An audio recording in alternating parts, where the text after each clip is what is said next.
문재인 대통령이 3박 4일간의 국빈 방중 일정에 들어간 가운데 중국 내 인기가 높은 연예인과 자리를 함께하면서 이른바 한류 외교가 화제를 모으고 있습니다. 전문가 세 분을 모셨습니다. 김영준 명지대 교수, 김근식 경남대 교수, 그리고 양지열 변호사 나오셨습니다. 어서 오세요. 안녕하세요. 네, 중국 방문 첫 일정에 반가운 손님이 찾아왔습니다. 주제어 보시죠.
네, 오늘 나이트 포커스는 시작부터 아주 훈훈합니다.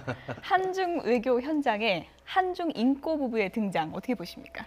저도 이 추자연 씨 굉장히 좋아하고요. 예. 그다음에 또 이 우불리라고 불리는 우리 우여강 씨하고 한중 남녀가 정말 오손도손 이쁘게 살아가는 모습을 이제 많은 시청자들이 알고 있을 텐데요. 예. 아마도 문재인 대통령이 국빈 방문의 첫날에 이 한중 관계 또 한중 우호 관계의 상징이라고 할 수 있는 두 부부를 초대한 것은 소프트한 전략으로 일단 내일 이야기되는 시진핑 주석과의 정상회담을 좀 풀어보겠다라는 우회적 접근 같아요. 예. 왜냐하면 지금 시진핑 주석과의 정상회담을 앞두고 사드 문제, 이른바 산불 입장 등등 해서 한중 관계를 정상화하는데 우리가 그 파고를 넘을 수 있을 것인가. 예. 그리고 이미 또 중국은 그전에 우리의 기선을 제압하기 위해서 다양한 측면에서 좀 위압적인 태도를 좀 보이고 있는 측면이 있거든요. 그러니까 그런 굉장히 하드한 측면에서는 좀 넘어야 될 산이 많은데 만리장성이 높은데 예. 일단 첫 만남은 일단 한중 관계에서 문화적인 측면, 그다음에 인간적인 측면 이것으로 좀 우회적 돌파를 해보겠다는 것으로 아주 선택을 잘하신 것 같습니다. 왜냐하면 예. 저도 지켜보기 기분이 좋고 예. 아마 중국 사람들도 저 두 부부의 인꼬 부부의 어떤 화면을 보면 굉장히 기분이 좋을 거라는 생각이 듭니다. 예,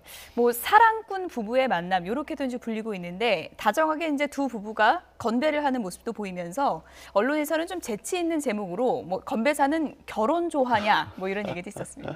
그러게요. 근데 저 얘기를 하신 것처럼 사실 몇 가지 생각해 볼 수 있는 게 사드 문제가 해결이 되면서 가장 먼저 중국에서 달라졌던 부분이 한류였습니다. 그렇죠. 바로 이제 우리 연예인들의 진출 같은 것들이 전지현 씨가 풀리기 나오기 시작했고, 전지현 씨가 시작했죠. 나오기 시작, 광고에 나오기 시작했고 미뤘던 드라마 나오고. 근데 반대로 봉쇄했었을 때는 철저하게 또 막혔던 부분이 가장 먼저 한류였지 않습니까? 그런 부분을 강조를 하자면 이제 중국과 우리가 정상화됐다는 걸 보여주기에 양국의 연예인들이 대표적으로 나서는 거가 어떻게 보면 외교적으로도 참 적합할 수 있었고요. 두 번째는 참 그 중국과 조금 더 가까이 가고 싶어하는 마음 같은 것들이 드러나 있다고 할까요? 어쨌든 인간적으로 봤었을 때 낯선 남자와 여자가 만나서 부부라는 화학적 결합을 하는 게 또 예. 결혼 아니겠습니까? 그렇죠. 그래서 결혼 좋아라고 언론에서도 또 그렇게 뽑아줬고 아마 문 대통령이 중국과도 그런 관계를 맺고 싶다라는 것도 우회적으로 뭐 드러낸 것이 아닌가 싶습니다. 예, 문재인 대통령이 오늘 우효강 추자연 씨 부부를 만난 자리에서 이런 얘기를 좀 했다고 합니다. 함께 보시죠. 네, 우리에게 소중한 한중 양국 커플이다. 우리 쪽에서 보면 뭐 중국사위 중국 며느리인데 추자연 부부를 비롯해서 양국을 하나로 이어주는 한중 커플들에게 큰 박수 부탁드립니다. 이런 얘기를 했다 그래요? 일단 우리 외교에 대해서는 여러 가지 용어들이 있어요. 학문적으로 하면 이게 동맹외교냐, 동맹외교. 자주외교냐, 또는 실리외교냐를 쓰는데 초반에 우리 김선영 앵커가 좋은 또 새로운 용어를 하나 만들어 주셨어요. 뭔가요? 한류외교라는 표현을 쓰셨거든요. 예. 이게 문화외교거든요. 예. 그러니까 다시 얘기해서 CCTV의 인터뷰 내용을 보고 굉장히 좀 딱딱하고 그리고 어떤 경우는 좀 우리가 그 내용을 보면서 조금 당황스러운 것도 있었는데 그것을 오히려 대통령이 직접 중국을 방문해서 굉장히 나름대로 우리가 얘기하는 실리 외교를 넘어서서 실내 외교를 가는 하나의 첫 걸음으로서 예. 저렇게 한류 외교를 했다는 것은 나름대로 굉장히 전략적인 측면에서 봤을 때는 좀 바람직하다고 봅니다. 다만 예.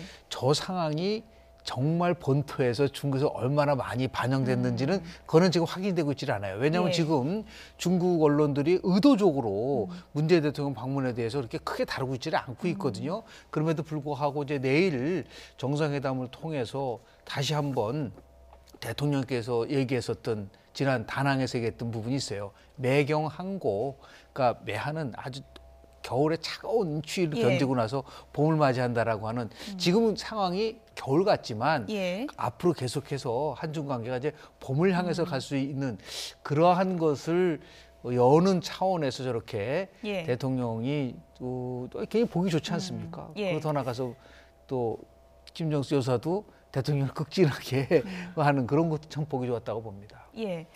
아무래도 중국 내에서는 아직까지 정확히 알 수는 없지만 추자연 씨가 인기가 요즘 상당히 높아지고 있다고 엄청나죠. 하잖아요. 근데 추자연 씨가 이 한중 관계에서 상징적인 어떤 의미를 갖는 게 뭐냐면 시청자분들은 아시겠지만 한국에서 사실상 큰 빛을 보았던 스타는 아니었습니다만 예. 중국으로 건너가서 바닥에서부터 올라가서 중국의 지금 거의 대륙의 가장 유명한 스타가 돼 있지 않습니까?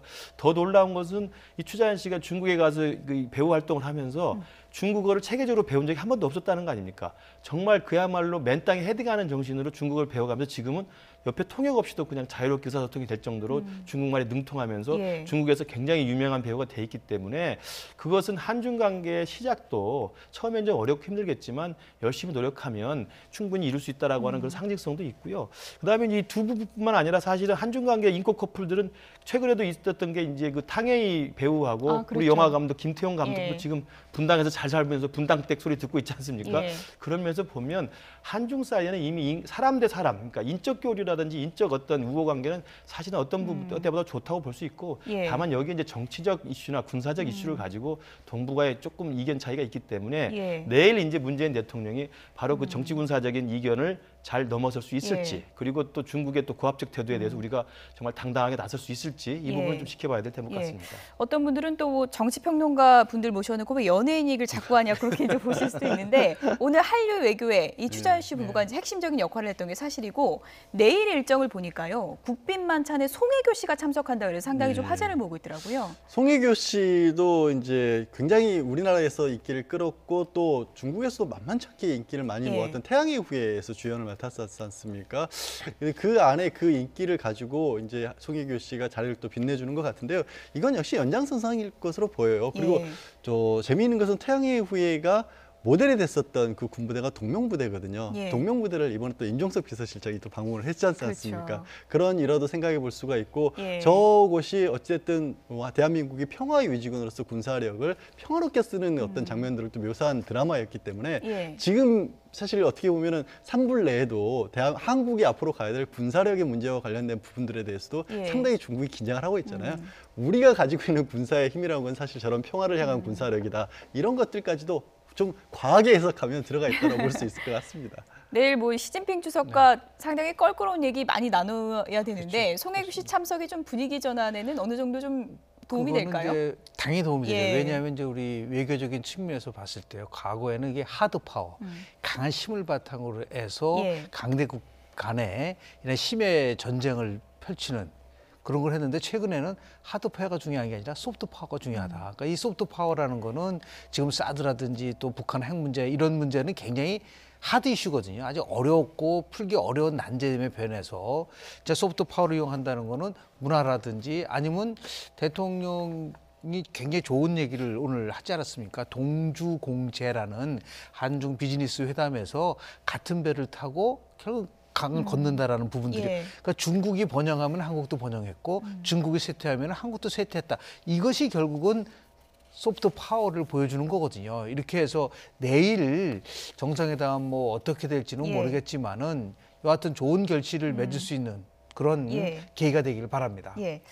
물론 화제가 되면 좋은 면도 있지만 또 비판의 시각도 있는 게 네. 또 사실인데요. 지난번에 이제 이영애 씨가 우즈벡 국빈 만찬에 참석을 했었고 이렇다 보니까 너무 네. 보여주기 식으로 가는 게 아니냐 이런 시각도 있는 것 같습니다. 일단 뭐 문화를 강조하는 이른바 공공외교, 대중외교 예. 차원에서 정말 유명한 스타를 동원하는 것은 뭐 나쁘지는 않다고 보고요. 특히 이제 우즈베키스탄 그 대통령 왔을 때 국빈 만찬에 대장국으로 유명한 이영애 씨를 그 초청했던 것들은 사실 우즈베키스탄의 그 대통령이 원했던 부분이기도 하고 예. 그래서 좋긴 한데 문제는 이제 내일 이야기되는 이제 한중 정상회담에서 정치 군사적인 그런 중요한 어떤 관건들을 잘 넘어설 수 있느냐의 문제이긴 합니다만 결국은 문화적으로 또는 스타들 또 대중적으로 익숙한 사람을 앞에 세워서 그 고비를 넘기긴다는 것은 분위기는 만들 수 있지만 사실 그 다음 문제는 대통령의 몫이거든요. 그렇죠. 그러니까 외교의 몫인 것이기 때문에 그런 측면은 앞으로 이제 두고 봐야 될 것 같습니다. 다만 조금 소프트하게 한 말씀 드리면 예. 송혜교 같은 대스타 그다음에 또 추자연, 우블리 그다음에 지금 이영애 씨. 엑소 이런 분들이 예, 이제 간다는 거 엑소. 아니에요? 그러면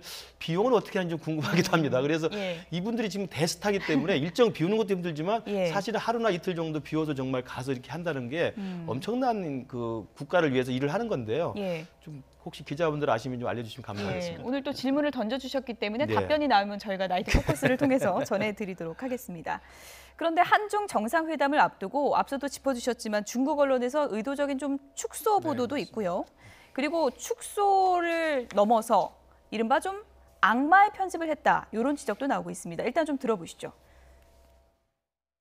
한국은 이미 그 사드에 관한 한국의 그 입장을 밝힌 바 있습니다. 과거부터 한국이 지켜왔던 입장을 말씀드린 것입니다.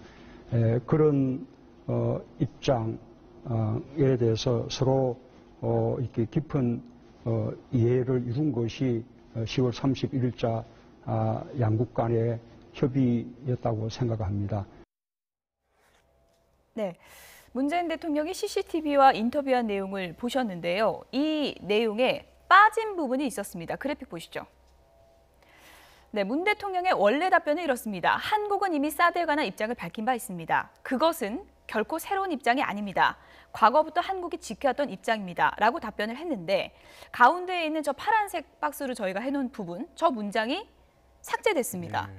그래서 이것을 놓고 일종의 좀 의도적인 편집 아니냐 이런 좀 얘기가 나오고 있습니다.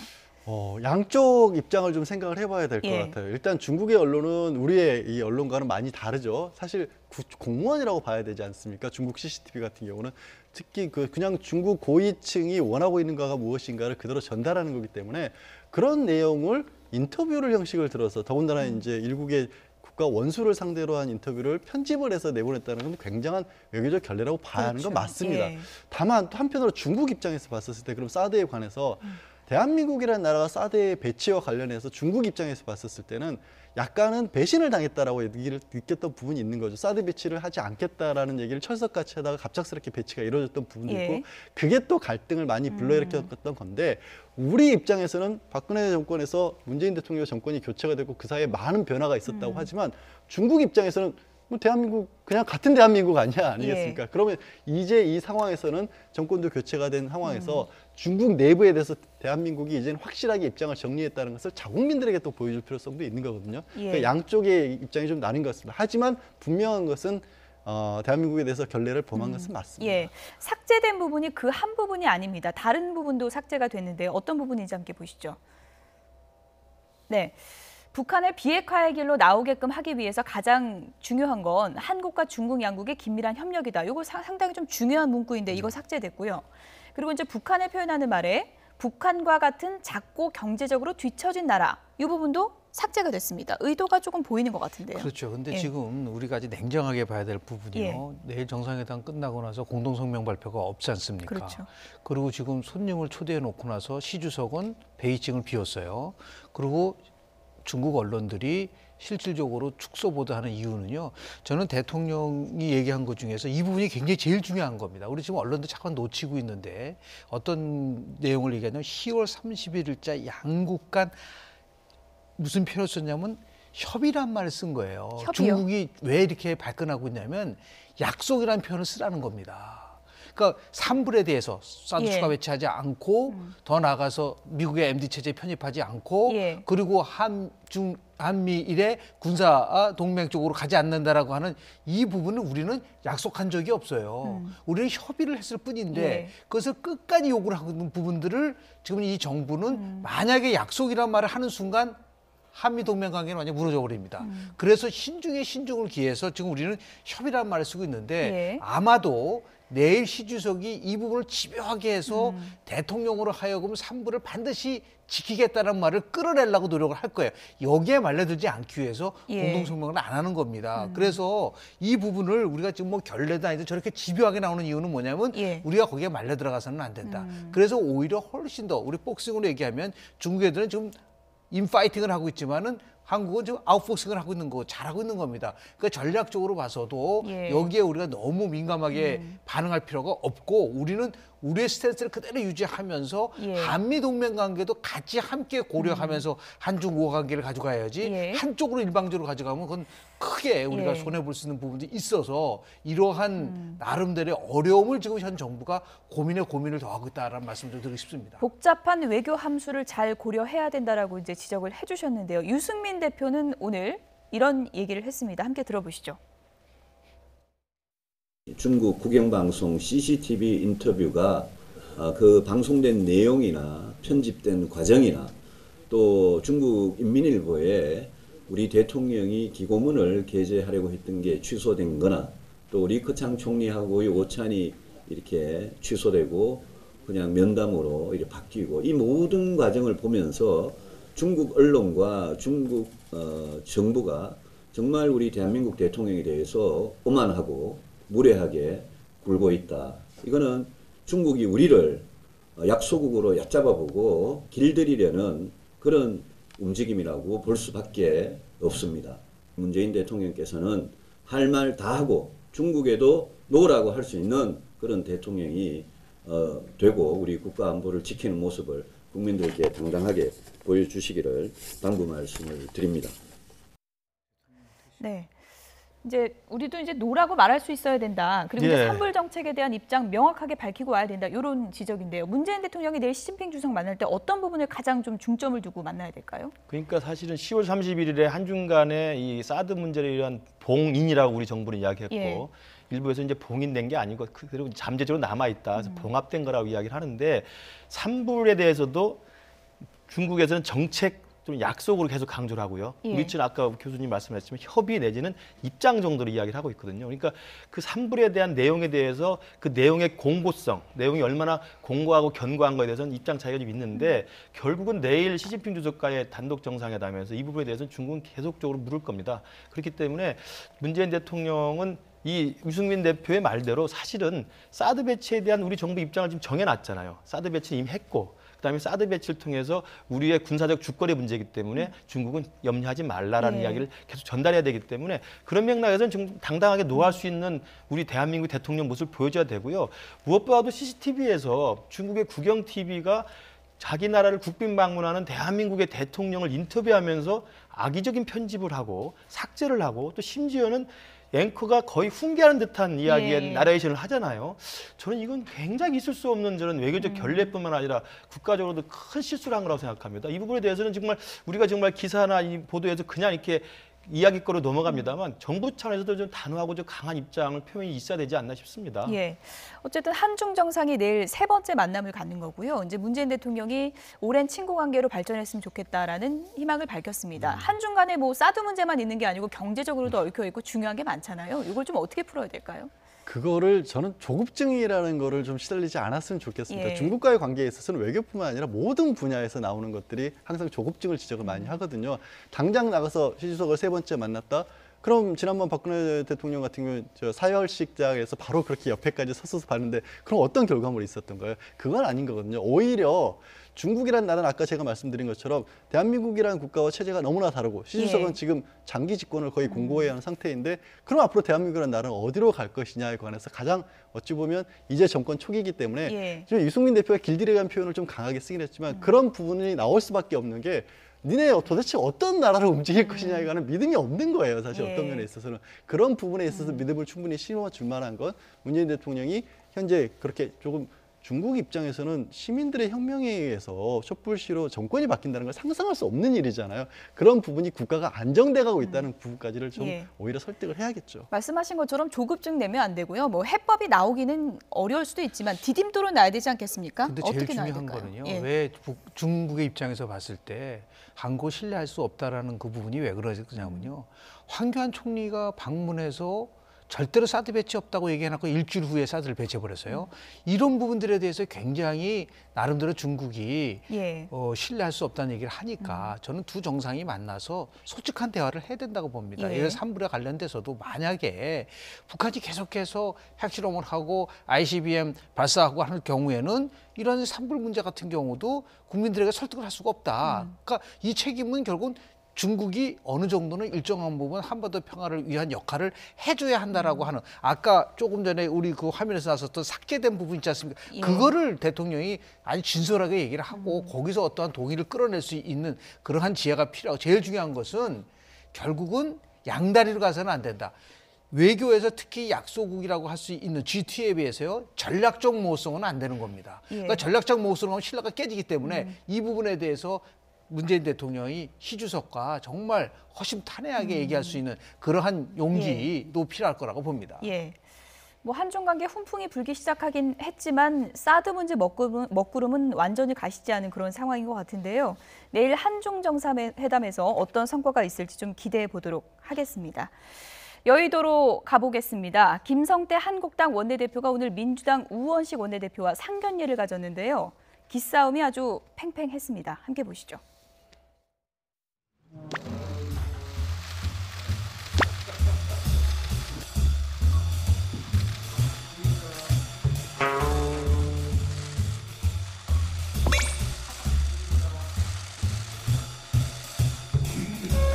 신임 김성태 원내대표가 처음 들어와서 저한테 첫 얘기가 친구인데 이러면서 시작했습니다.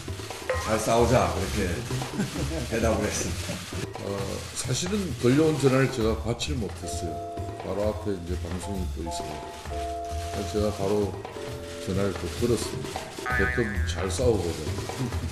문재인 정권의 포퓰리즘 정책과 정치 보복에 맞서는 제1야당으로서의 역할과 도리를 다하겠다는 말씀드리고, 박근혜 정권 MB 정권에서 정권 초기에 정치 보복으로 이렇게 많은 시간을 소비한 적은 없습니다. 우리도 희생은 각오합니다만 보복은 하지 말아달라는 말씀 꼭 전해드리겠습니다. 우원식 대통령, 네. 지난번 예산안 협상 과정에서 제1야당인 자유한국당을 패싱한 그런 사상 밀실거래는 이제 하지 마십시오. 네. 그래도 손쉽게 잡을 수 있는 뭐 국민의당하고 거래 먼저 해버리면은 저는 앞으로 여야 관계 아마 끝장난다고 해도 과언이 아니라는 점을 분명히 말씀드립니다. 그 밀실야합했다고는 사실 아니고요. 자유한국당과 이야기해서 아무것도 안 되니까 사실 또 패싱도 아니었습니다. 거기에 자유한국당 원내대표께서도 서명을 하신 거기 때문에 투사가 되신다고 하셔서 저도 원래는 투사 출신입니다. 그래서 투사는 투사로서 맞서겠다 하는 말씀드립니다.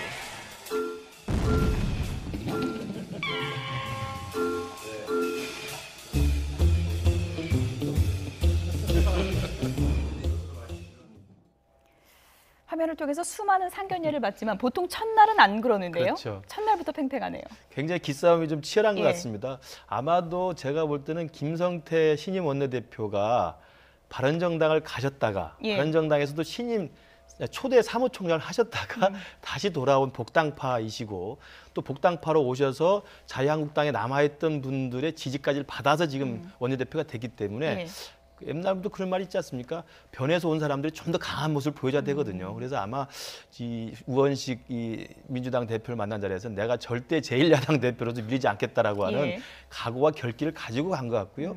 우호식 대표야 뭐 당연히 지금 집권 여당의 대표로서 자유한국당하고 계속 맞부딪혔고 계속 팽팽하게 했었는데 이 자유한국당 대표에 대해서 또 기에서 밀릴 수는 없기 때문에 아마 저런 투쟁 대 투쟁, 투사 대 투사로서의 기싸움을 보인 건데 저는 뭐 신임 원내대표가 가서 첫 상견례에 저렇게까지 강력하게 기싸움하는 것 자체는 보기는 좋아 보이지 않습니다. 예. 서로가 덕담을 나눌 수도 있는 거고요. 그다음에 일단 예산 전국이 끝났기 때문에 내년부터 또 지금 회기부터 어떻게 입법을 같이 공조할 것인지를 좀 고민하면 좋을 텐데 예. 너무나 또 이렇게 팽팽한 기싸움을 하고 있어서 김성태 원내대표의 아마 처지가 조금 더 자유한국당으로서 자기가 밀리지 않는 강경한 전사 역할을 지금 자임하는 것 같아서 조금 우려스럽긴 합니다. 예. 김성태 원내대표가 투사면 나도 투사다. 우원식 원내대표가 상당히 좀 유순한 이미지였는데 오늘은 세게 나갔습니다. 뭐 먼저 저쪽에서 강하게 예. 나오시는데 거기서 그럼 알겠습니다 하고 있을 수는 없는 것 같기도 하고요. 김성태 원내대표 입장에서는 일전에 바로 예산안 통과 과정에서 자유한국당이 너무나 무력한 모습이었다라는 지적을 자유한국당 지지자들로부터 많이 받았잖아요. 그렇죠. 오죽했으면 이제 자유한국당 패싱이란 말이 나왔었고 또 그 과정에서 정호택 원내대표가 물론 이제 임기가 얼마 남지 않은 탓도 있었겠지만 자당의 원내대표로서 자당을 어떻게 보면 다독이는 이런 역할을 충분히 못해줬단 말이에요. 그런 모습을 조금이라도 넘어서는 모습을 먼저 처음으로 보여줘야 되겠다라는 거고 한동안 이제 자유한국당이 제1야당이 되면서 여당 생활 10년 하더니 좀 싸울 줄은 모른다는 진짜 끊임없이 언론에서 했지 않습니까? 예. 그런 것들이 아마 여러 가지가 겹쳐지면서 김성태 대표도 세게 나오셨고 예. 우원식 대표는 지적하신 것처럼 늘 여당 대표 너무 무르다는 얘기를 또 항상 약점처럼 듣다 보니까 이 자리에서 밀리면 안 되지. 예. 근데 저는 하나 바라고 싶은 게요. 최근에 몇 년 전부터 여의도 정치가 실정됐다는 얘기를 많이 하면서 예전에는 저렇게 눈앞에서 막 이렇게 싸움을 하다가도 기자분들 다 빠지고 나면 형님 왜 그래 뭐 예. 이런 얘기들도 많이 했다고 예. 하는데 저도 뭐 복귀한 적도 있고 요즘에 점점 그런 게 줄어들고 있다고 하거든요. 예. 앞에서 싸우셨더라도 뒤에서 필요한 일은 협상을 좀 하셨으면 좋겠습니다. 예. 정치로서. 예. 두 분이 뭐 다른 얘기 할 때는 또 친한 사이다 이런 얘기도 이제 하셨는데 어쨌든 여의도 협상장의 제1, 제2의 주인공들 아니겠습니까? 어쨌든 한국당의 원내대표가 지금 친박에서 비박으로 넘어간 거잖아요. 그럼 협상의 물꼬가 좀 더 트일 것이다 이렇게 보는 시각도 있더라고요. 보통 정권이 교체되면요. 한 예. 3년 정도의 시간이 좀 필요합니다. 가장 많이 나온 단어가 여당 같은 야당, 야당 같은 여당이 예. 생각하고 있는 거죠. 그러니까 지금 아마도 제가 볼 때는 자유한국당은 한 반은 여당 생각 그대로 갖고 있는 겁니다. 예. 그러니까 이게 제대로 안 이루어지고 있는 부분인데요. 중요한 거는 왜 지난번 예산안 과정 속에서 무기력했냐면 딴 건 아니고 보수가 지향하는 가장 핵심적 가치에 대해서 너무 무기력하게 무너졌다. 법인세 인상이라든지 아니면은 공무원수 증가 문제. 그래서 결국 1차 투표 때 55표로 해서 결선 투표시 됐다는 것은 결국 뭐냐면 강경 투쟁을 하라는 부분인데요. 결국 저런 식으로 갈 때 큰 문제가 되는 부분은 뭐냐면 예산은 딱 정해서 나름대로 본회의 통과돼 있지만 입법 경쟁과 관련돼서는요. 자유한국당이 116석을 갖고 있는데 국회 선진화법 때문에 끝까지 막으면 그거는 선착 갈 수도 없기 때문에 이 부분이 오히려 더 굉장히 어려운 정말 여야가 극단적 대립으로 갈 수밖에 없는 그런 구조로 가고 있어서 그 피해는 결국 예. 국민이 볼 수 있는 가능성이 크다라는 말씀을 드립니다. 예. 팽팽한 신경전을 보셨는데요. 국민의당의 김동철 원내대표를 만난 자리에서는 다소 좀 구애 작전을 펼쳤습니다. 함께 보시죠.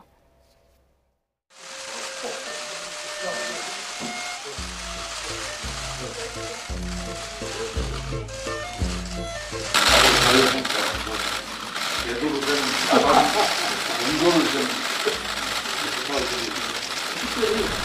정말 제가 우리 이번에 자유한국당에게 감사드리는 것은 정말 37년 동안 독립한 민주화 운동 18건이 어제 그제 월요일 북한의 무관심사 소위를 통과했고 물론 이번에 자유한국당 측에서 정말 홍수의 문제를 접근해 주셔서 다시 한번 감사합니다. 앞으로 민주당에서 자유한국당 개수로 한다고 절대 우리 5.18 민주화운동 진상규명을 위한 특별법안 제정법입니다. 국회법에 따라 공청회를 반드시 거쳐야 된다는 말씀을 드리고 싶습니다. 절차적으로 넘겨기 하자가 있는 것입니다. 이렇게 첨예한 제정법안에 대해서는 굳이 공청회를 생략하고 하는 그런 선례를 만드는 것은 좋지 못하다. 아니 의사 안건에 제가- 합의된 걸 하시자면서요. 네, 제가 말씀을 좀 드리겠습니다. 두 분의 그런 식으로 저 문제 제기하는 거 옳지 않아요. 그렇게 하시면 안 되죠. 임의적으로 마음. 본의원에 할애된 질의 시간을 활용해가지고 질의를 안건이 하는데 있는 거 아닙니까? 자, 합의된. 의원님들, 아니 지금 과거 의사력을 돌춰보세요. 이런 일 한두 번입니까? 법안이라도 당장 관련된 하시자고요. 국민들의 가장 관심 사항에 대해서 국방위 전체회가 매일 열립니까? 이걸 확인도 못해요? 서로 충분히 토의한 끝에 이런 정도의 합의 아니면 공세가 없어도 되지 않겠냐 라고 제가 의견을 모았고 자유한국당 의원님께서 공청회를 주장하시면 공청회는 수밖에 없다고 생각합니다.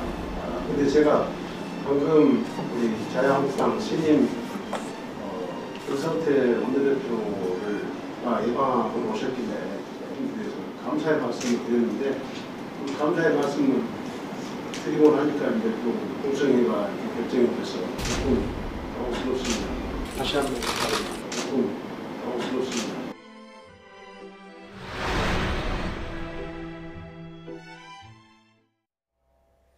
네, 김규식 교수님. 네. 이렇게 되면 감사 말씀을 좀 걷어드려야 되는 겁니까? 어떤 상황입니까? 그러니까 아마 이제 신임 원내대표가 상견례 와서 인사한 자리였고 예.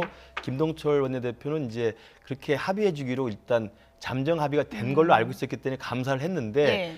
아마 신임 원내대표가 취임 첫날이니까 예. 소속 의원들에 대한 장악력이 이렇게 높지는 않을 수 있죠. 그래서 예. 아마 지금 국방위에서 반대했던 이 공청회를 먼저 하자고 했던 이 정진석 의원 같은 경우는 사실 예. 중진이고 또 이전에 또 원내대표 했던 분이기 때문에 아마 거기까지는 아마 리더십 확보가 안 된 것 같아요. 그리고 이제 공청회를 빌미로 해서 이제 시간을 끌고 일단 보류를 한 건데 여야가 일단 잠정 합의한 내용에 대해서 저렇게 딴지를 거는 모습은 이제 국민들한테 조금 밉상이긴 합니다만 어찌됐든 절차상 공청회가 필요하다고 하니 또 조금 기다리는 면도 있어야 될 것 같아서 아마 또 여야 간에 원만한 합의가 나올 것 같습니다. 그래서 예. 저런 모습들이 저는 이 다당제 구조 하에서 여야 간에 합의한 내용들을 조금씩 양보하면서 합의의 수준을 좀 낮추고 합의의 기간도 조금 연장하더라도 최소한의 합의의 공감대가 있다고 한다면 예. 이걸 좀 이끌어낼 수 있는 그런 좀 현명하고 좀 지혜로운 모습을 보여주는 건 좋아 보입니다. 예.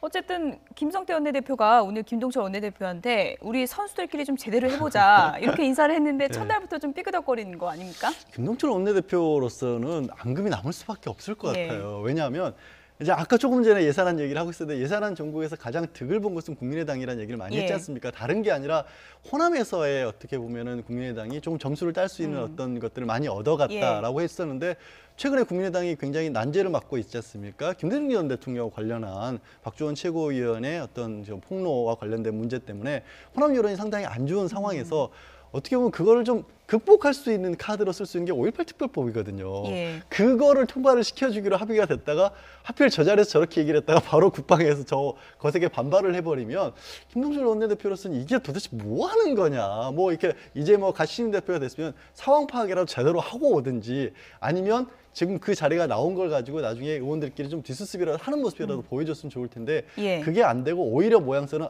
이제 사실 바깥에 드러난 모양새는 김성태 원내대표가 지금 아까 여권에 가서도 앞으로 싸우겠다. 우리 패싱하면 아무것도 못한다. 예. 그거를 당장 합의하기로 한 5.18 특별법으로 한 것처럼 모양새가 돼버린단 말이에요. 이거는 김동철 예. 원내대표한테 좀 풀어주지 않으면 앙금으로 남으실 겁니다. 어쨌든 김성태 원내대표 입장에서는 지금 제일 과제 중에 하나가 국민의당을 우리 편으로 끌어들여야 된다. 이런 과제가 있지 않겠습니까?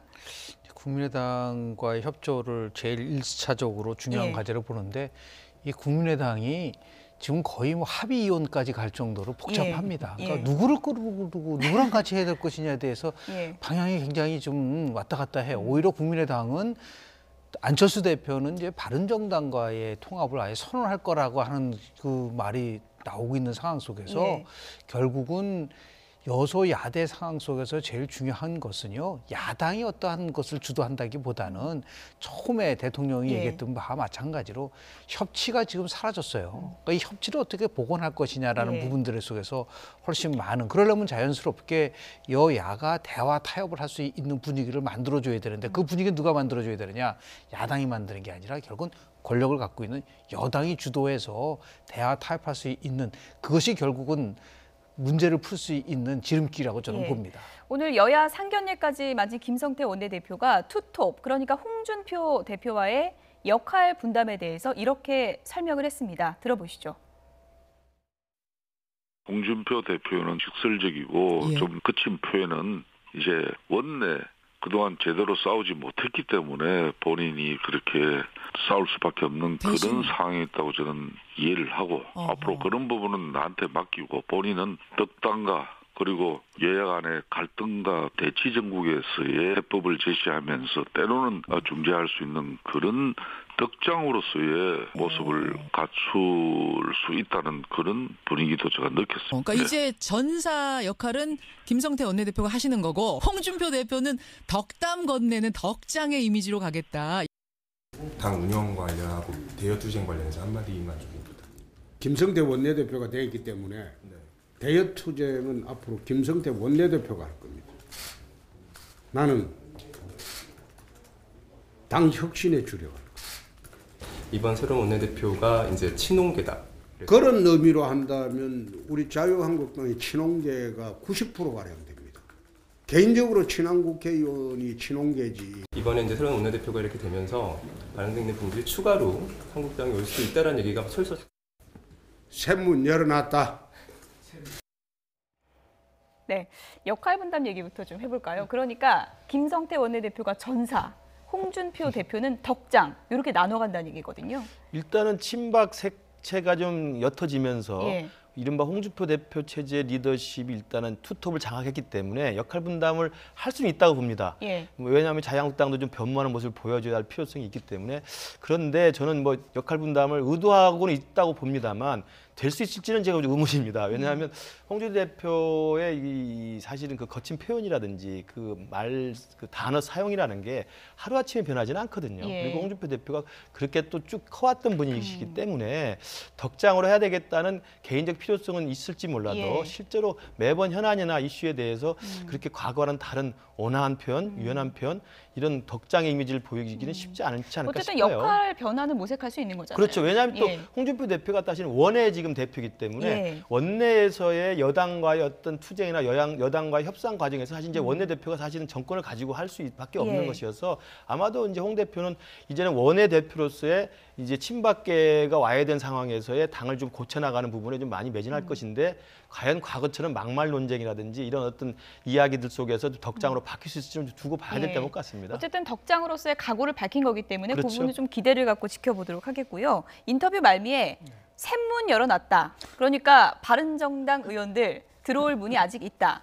끝까지 근데 표현은 샘문이라고 쓰시네요. 왜냐하면 김성태 지금 신임 원내대표는 예. 대문을 열어놨다고 얘기를 예. 했기 때문에 샘문과 대문이 어떤 문을 열어놨다는 게 중요하지 않을까라는 생각이 들고요. 예. 바른정당 내에 그래도 한 몇 분이 이쪽으로 다시 그 자유한국당으로 오려고 하는 분들이 계신데 이제 그런 분들에 대해서는 이제 김성태 원내대표가 된 것, 그것도 1차 투표에서 됐다는 것이 아마 결정을 하기가 편하게 그 나온 결과라고 좀 보는데요. 예. 실질적으로 덕을 가진 사람이 혁신을 한다는 거는 참 어렵습니다.